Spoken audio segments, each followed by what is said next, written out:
Hey guys, it's Carnage Candy with my first video, and all we're gonna do here is talk horror. I got sick of talking about it with my friends, so now I'm talking about it with you guys. So if you like what's going on, like and subscribe and come back for more because we're gonna keep doing this as long as I can. So let's get into it. Today, I'm going to be reviewing Pet Semetary Bloodlines. So Pet Semetary is actually probably a top 3 horror movie of all time for me. This movie I used to watch over and over and over as a kid. I just fucking ran that VHS. We went through a couple of those VHSs just into the ground. Me and my sister would just watch Pet Semetary on the reg, and somehow it wasn't that scary to us. But now as an adult, holy shit, I don't even like watching that movie, even though it's on my top. I think it's on my top because how scary it is. But the last time I watched it, I didn't have my kid. She was at her grandmother's because my wife had to work at the time. And she was working days and I was working nights. So I was at home sleeping while she was working. So the grandma had her for a little bit. And I popped in the Blu-ray of Pet Semetary and had an anxiety attack because I wanted to see my kid. So I hopped in my car, scooped up my kid, brought her here. I freaked out. And the wife was a little scared because she wanted to get some sleep before her next day. But I freaked out. I couldn't help it, man. I really couldn't help it. But we're not talking about the OG. We talking about practice. We're talking about, this is apparently a prequel. It's Judd's story with the cemetery.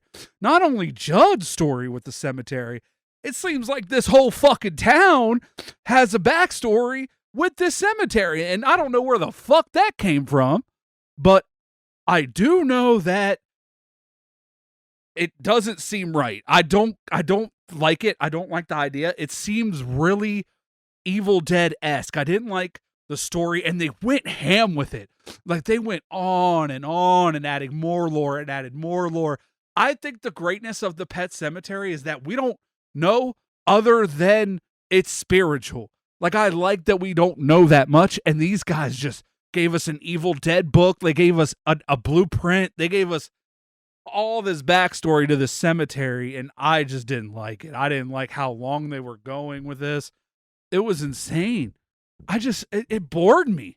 It kind of bored me. I just wanted, like, I don't think you should do anything with these movies. I think the first one is cool by itself, and that's fine. Like, it's okay to not make any more money from these movies.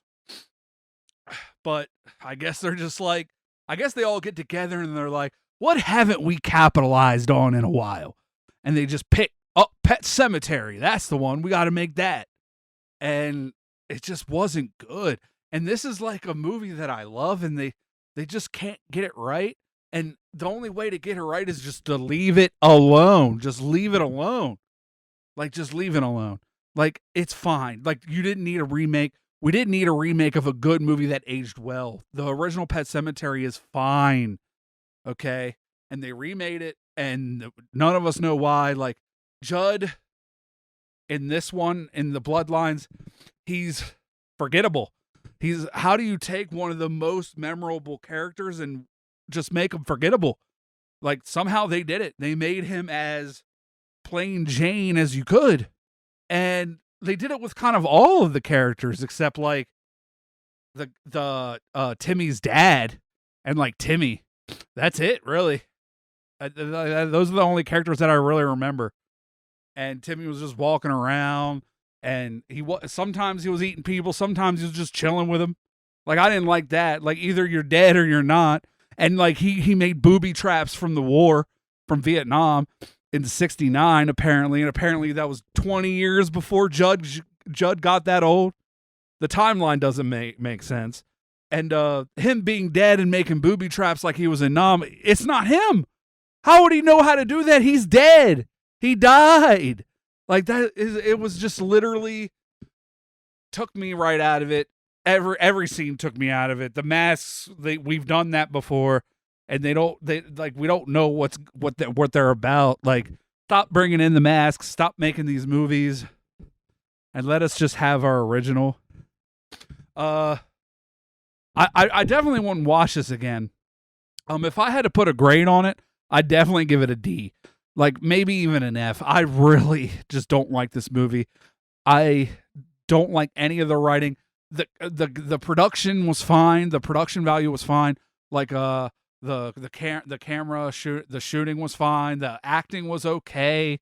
Like there wasn't that much bad on those kind of parts, but the story was just not good. Like they just wanted to go in too deep on the wrong things. Like, let's go deeper on the characters, because that's the reason why Pet Sematary was good in the first place, because you felt bad for these characters.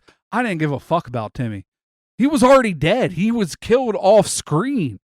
Like, how are we going to get sympathetic to that? We're not. We're not sympathetic to any of this shit. Like, I just don't think it's quality. So, yeah, I'm definitely going to give it a D. If you guys want to watch it, you can check it out. It's on Paramount Plus. I literally just watched it and just wasn't a fan at all. That kind of sucks, because when I saw it, I originally was just tuning. I was like, oh, they're making a Pet Sematary. I guess I'll check that out. And I just totally regret it. I just didn't like it at all. So, yeah, like I said, this is Carnage Candy with all the stuff Carnage Candy wise, like horror. We're going to do movie reviews, rankings, 4K Blu-ray reviews, vlogs, all that stuff. So if you guys like to talk about horror, come and chat it with me. Take it easy.